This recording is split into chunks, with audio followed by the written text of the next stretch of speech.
What's going on, guys?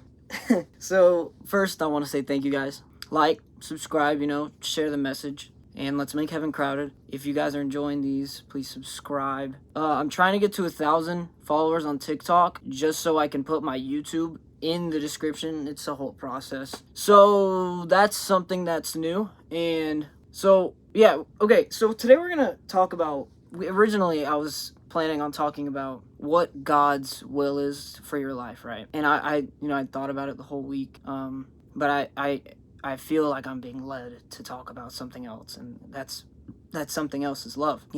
Love is such a strong emotion and action, okay? Love is a verb, but it's also something you feel. Love is also seen as strong because every single person in their life has felt lust. What's the opposite of lust? It's love. To have something that's that strong as a sin, you have to have something that's that strong as a fruit. And we're going to get into that today. We're going to get into what love is more practically, how we can see love practically today, what love is in the eyes of Jesus, how we can apply his love into our life, and also just going to get into a little bit of a yap, you know what I mean? So how do we start one of these, Like that's always something that I've trying to figure out is how we you can get going, but how do you start it, you know what I mean? And first of all, the question is, what is love? What is love? Love is a verb. Love is a very strong thing. It is very powerful. To love is to sacrifice. To love is to give up. To love is to do something. To love is to serve. To love is to give. To love is to endure for others. More practical examples of what love is today. Do you sacrifice your time to go see a loved one in the hospital? If they're sick or if they're dying, do you go sacrifice your time to go see them, to go visit them? Can you see love can be seen as one of your parents sacrificing buying maybe a new car or new clothes just so they can afford for you to pursue your dreams, whether that's a sport, whether that's pursuing a type of instrument in school, whether that's being put in some sort of program or school that will be beneficial for your academics, putting you before them, sacrifice. That's love. Love is mainly seen today in abundance in the practice of romantic relationships, and it can be, sometimes you can be caught up so much in the emotion and feeling of love that, that feeling that's what you think it is, but it's not. And it's important to discern that. It's important to know that. It's hard, especially if you are in love. It's hard. It really is. There's nothing easy to come with it, but discernment in this is important. But that's not what real love is especially in a romantic relationship. Real love is sacrificing for the other, not competing, just giving up yourself to them, serving them, giving your time, giving you yourself to them, giving all your efforts, all of your energy, just so two people that are imperfect can make something perfect and glorify God in that way. That's the goal of a romantic relationship. You don't always see it nowadays because love can be misinterpreted, and the feeling of love is beautiful. It is a wonderful feeling. I've been in love. It is a feeling unlike any other. But also the thing that comes with being in love is to sacrifice. I fell in love with someone over 1.5 years ago, and I'm in a constant battle of a relationship with them. I always fail them. I never come through on my promises. I consistently just fail time and time again. And I also, I don't make the people around my loved one's life any easier at that point. And I'm talking about Jesus. I fell in love with Jesus, and I constantly let him down. I constantly disappoint. I constantly just keep on failing. I let his sons and daughters around me down all the time. But the question is, well, why doesn't Jesus just go away? If I never come through, why doesn't he go away? Because he sacrificed himself. We traded spots as he took my life and I took his. And so in that way, the relationship we have is forever connected, because when he died on the cross, that JC that constantly lets people down, constantly does wrong, argues with his friends, puts pressure on his loved ones. I can be a burden financially sometimes to people. The JC that was wiped away. I'm talking to you, whoever's listening. That person that feels like they are never enough, they will never be enough, that they never are enough, that person's wiped away, and you take on the one that is enough, the one that is worthy, the one that is truly worth it, the one that is truly full and fulfilling. That is the one that you are now. That is you. You are no longer that old person. You are no longer that person that you see like that. Why? Because of the love of Jesus Christ and his sacrifice on the cross. Okay? So, what does Jesus say about love, though? Like, that's the ultimate showcase of love, right? Ultimate showcase of love is the sacrifice of himself on the cross. What does he say about love, though? In John 15:13, he says, "Greater love has no one than this, that someone lay down his life for his friends. You are my friends if you do what I command you. No longer do I call you servants, for the servant does not know what his master is doing. But I have called you friends. For all that I have heard from my Father I have made known to you. You did not choose me, but I chose you, and appointed you that you should go and bear fruit, that your fruit should abide, so that whatever you ask the Father in my name, he may give it to you. These things I command you, so that you will love one another. No greater love is this." And so, how we view love now, when we listen to the words of Jesus Christ, how do we view love? You know, whenever I make these, I feel like such a hypocrite talking about them, because it's usually the one that's the most important emotion in my life right now. But then when we read these scriptures, these texts, it shows that this is how it's meant to be. And I'm not saying that, oh, like, sure, yeah, JC, you're supposed to make it based off of the emotions that you're feeling. No, I'm not saying that at all. But the relatability that you feel when you talk about things that are so exponential in your life sort of takes the power that you're struggling with away, and it puts it in the hands of Jesus Christ. Especially with love, because greater love has no one than this, that someone laid down his life for his friends. Someone laid down his life for his friends. No love is greater than this. Someone laid down his life for his friends. He chose you. He didn't ask you if you wanted to be chosen. He just did. You didn't even choose him. He chose you, each and every one of you. He chose me. He chose you. He chose my friend. Chose my grandpa, he chose my dad, he chose everyone. And so the love that you have, the strongest of strongest loves, is to give up, to sacrifice, to submit as well. If you love Jesus Christ, submit. I struggle with that so much every day. It's so hard. It's so hard. It is probably one of the hardest things you'll do, is having to submit into God's will. Why? Because you love him. And Jesus says, if you love me, you will do my works. Now, we see this and we're like, okay, so you gotta work. Like, a lot of people misinterpret it. Okay, so if you love him, you'll do his work. So let's work. Yeah, that's how we get to heaven. Work.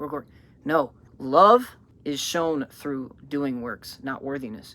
But if you love Jesus, you will be saved. So we have to do good works. We have to love thy neighbor. We have to be kind to one another. We have to give up our old self and bring on the new one. That is how we apply the love of Jesus Christ into our lives. We have to, if someone drops a laundry in the middle of the road as they're taking their stuff back home, that's happened to me, help them pick it up. If someone falls and drops a bunch of stuff, help them pick it up. If someone, a lot of my audience is high schoolers or college kids. If someone drops their plate in the cafeteria and you see it, help them pick it up. Serve, give, love. Because no greater love is this, that you lay down your life for your friends. Lay down your life. Give up your desires, your flesh. Now, it can be seen in a literal and symbolic term. Give up what you think is best for you and take up what he thinks is best for you. I struggle with it each and every day so much. Not by anyone else's doing. It's not. It's just me. No one else puts that pressure on me other than me. Why? Because I'm a sinful man? Because I think I know what's best for me? Even though I know it's not true, but I just don't listen. I'm stubborn. Does this sound familiar? Some of us that are watching this and listening to it right now struggle with the same thing every single day. But yet again, we could also look at this text and say, wow, I'm struggling with it, but I don't have to worry about it either. Because the love that says greater love has no than this, than someone lays their life down for his friends, happened. And it happened for you, because our friend, our Father, our lover, our King of all kings, knew that we were going to struggle with this. He knew that we were going to fall short, that we were going to have faults and struggles every single time we wake up and act in each and every day. He knew this. He expected it. He saw it already. And he did something about it. And he sacrificed his life. That's love. True love. And he didn't do it because you chose him. He did it because he chose you. Another more commonly piece of text that we can talk about love, right? And it's going to be the last part. It's 1 Corinthians 13. The way of love. If I speak in the tongues of men and of angels, but I have not love, I am noisy gong or a clanging cymbal. And if I have prophetic powers and understand all mysteries and all knowledge, and if I have all faith so as to remove mountains, but have not love, I am nothing. If I give away all I have, and if I deliver up my body to be burned, but have not love, I gain nothing. Love is patient and kind. One does not envy or boast. It is not arrogant or rude. It does not insist on its own way. It is not irritable or resentful. It does not rejoice at wrongdoing, but rejoices with the truth. Love bears all things, believes all things, hopes all things, endures all things. Love never ends. As for prophecies, they will pass away. As for tongues, they will cease. As for knowledge, it will pass away. For we know in part, and we prophesy in part, but when the perfect comes, the partial will pass away. When I was a child, I spoke like a child, I thought like a child, I reasoned like a child. When I became a man, I gave up my childish ways. For now we see in a mirror dimly, but then face to face. Now I know in part, then I shall fully know, even as I have been fully known. So now faith, hope, and love abide, these three. But the greatest of these is love. I'm going to leave you with this. If you didn't get anything else from this, it was a bit all over the place, and I'm going to leave you with this. Love is patient. Love is kind. It is not envious or boastful. Love is the most powerful, most influential, most blissful, and fulfilling feeling that you will feel in your life. It is also an action. It is a sacrifice. It is what you have to do to obtain the trueness of love, is to give up what you think is best for you and to take up what is best for Jesus. And that is where you will find that feeling of consistent love, because you will have someone that has it in so much abundance. He gives it out willingly and abundantly. Love never fails. It will never fail. Love will never fail.